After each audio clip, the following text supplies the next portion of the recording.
नमस्कार दोस्तों, जय हिंद, जय भारत। दोस्तों, मैं आज एक ऐसे महापुरुष की चर्चा करना चाहूँगा जिन्होंने जय जवान जय किसान का नारा दिया। यानी कि मैं बात करूँगा भारत के दूसरे प्रधानमंत्री लाल बहादुर शास्त्री जी के बारे में। लाल बहादुर शास्त्री का जन्म एक गरीब कास्त परिवार में होता है और उनके पिता मुंशी शारदा प्रसाद श्रीवास्तव जी थे और उनके पिता एक प्राथमिक विद्यालय में शिक्षक थे। सब उन्हें मुंशी जी कहते थे और राजस्व विभाग में लिपिक क्लर्क की नौकरी भी उन्होंने बाद में कर ली थी।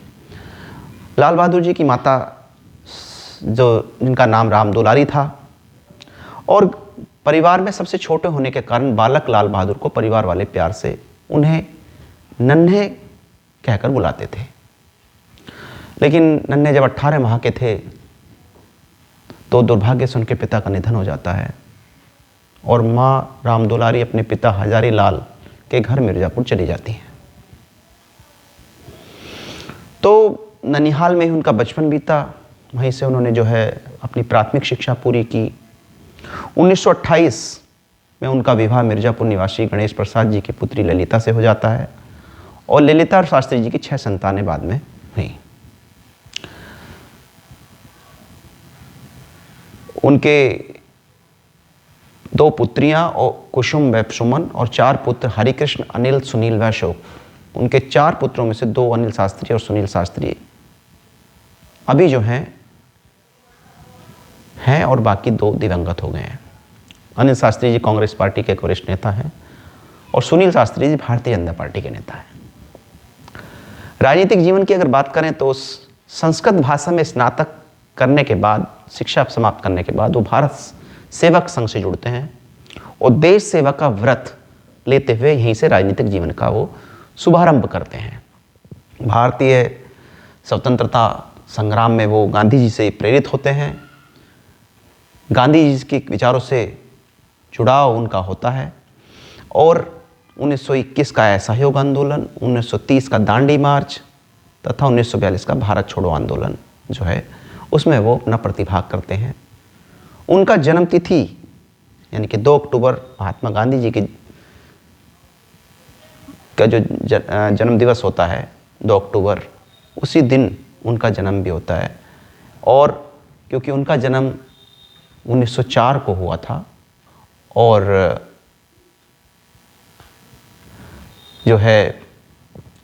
बाद में वो जो भारत के दूसरे प्रधानमंत्री बने थे उससे पहले उनको एक राजनीतिक उनका जीवन रहा। लंबा जीवन उन्होंने संघर्ष के साथ बिताया। एक ईमानदार नेता के रूप में उन्होंने बिताया। उनकी साफ सुथरी छवि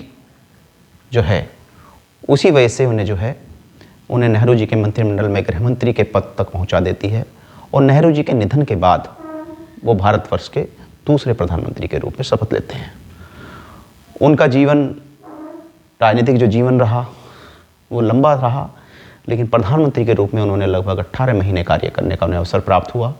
उनकी मृत्यु वो 11 जनवरी को 1966 को वो लगभग यानी कि 9 जून 1964 से 11 जून 1966 तक वो भारत के दूसरे प्रधानमंत्री के रूप में उन्होंने कार्य किया।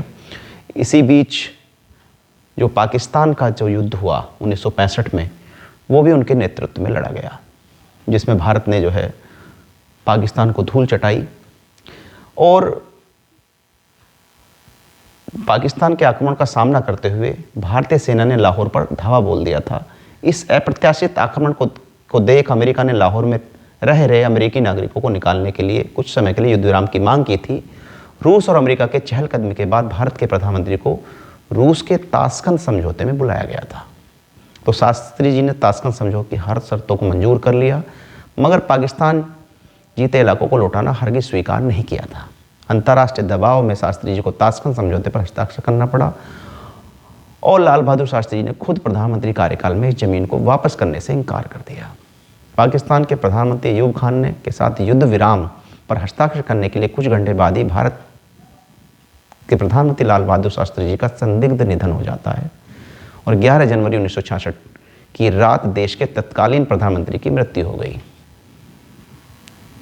ताशकंद समझौते के पर हस्ताक्षर करने के बाद उसी रात उनकी जो मृत्यु हुई, मृत्यु का कारण हार्ट अटैक हालांकि बताया गया। शास्त्री जी की अंत्येष्टि पर पूरे राज्य के सम्मान के साथ शांतिवन नेहरू जी की समाधि के आगे यमुना किनारे उस स्थल को विजय घाट भी नाम दिया गया। और क्योंकि बड़ी रहस्यमयी ये चीज़ें हैं, इनका कुछ काफ़ी चीज़ें हैं जो बाद में विभिन्न पत्रों के माध्यम से, पत्राचारों के माध्यम से, पत्रिकाओं के माध्यम से बहुत कुछ कहा गया, लेकिन देश को एकजुट करने वाले और देश को एक नया नारा यानी कि जय जवान जय किसान का जो नारा जो उन्होंने दिया था, उस नारे को उसने माना जाता है कि जब देश पर जो एक तरह से सीमा पर जो जवान था हमारा, वो तो लड़ाई लड़ ही रहा था और पूरे देश को भोजन कराने वाला जो किसान था, उनसे उन्होंने आग्रह किया कि वो जो है ज़्यादा अन्न उत्पन्न करें और उन्होंने एक समय भोजन ना करने के लिए भी लोगों से आग्रह किया था। तो ऐसे सच्चे देशभक्त जिनकी सादगी के बारे में चर्चा की जाती कि उनके पास बहुत सीमित कपड़े हुआ करते थे, बहुत ही सादगी वाला जीवन उन्होंने जिया, बड़े देशभक्त। तो इसी के लिए उनको जो है मतलब जब उनकी जो साफ़ सुथरी जो छवि थी, जो ईमानदारी पूर्ण उन्होंने जीवन जिया,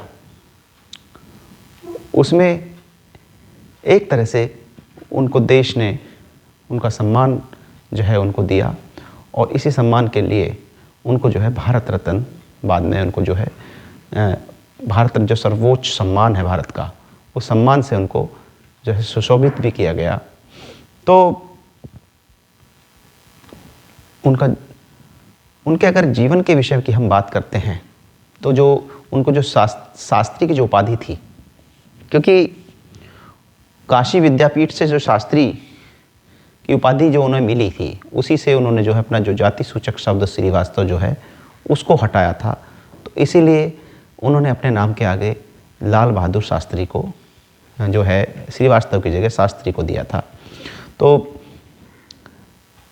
जय जवान जय किसान का जो नारा था, इससे भारत की जनता का मनोबल बढ़ा, सारा देश एकजुट हुआ और भारत पाक युद्ध के दौरान 6 सितंबर को भारत की 15वीं पैदल सैन्य इकाई ने द्वितीय विश्व युद्ध के अनुभवी मेजर जनरल प्रसाद के नेतृत्व में इच्छोगिल नहर के पश्चिम किनारे पर पाकिस्तान के बहुत बड़े हमले का डटकर मुकाबला किया था।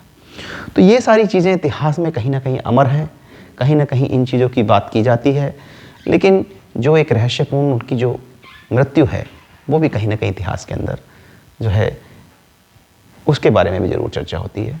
तो मैंने आज इस वीडियो में मैं इतना ही कहना चाहूँगा। आगे मैं कुछ और वीडियो आप लोगों के सामने लेके आता रहूँगा। तब तक के लिए नमस्कार, जय हिंद, जय भारत, धन्यवाद।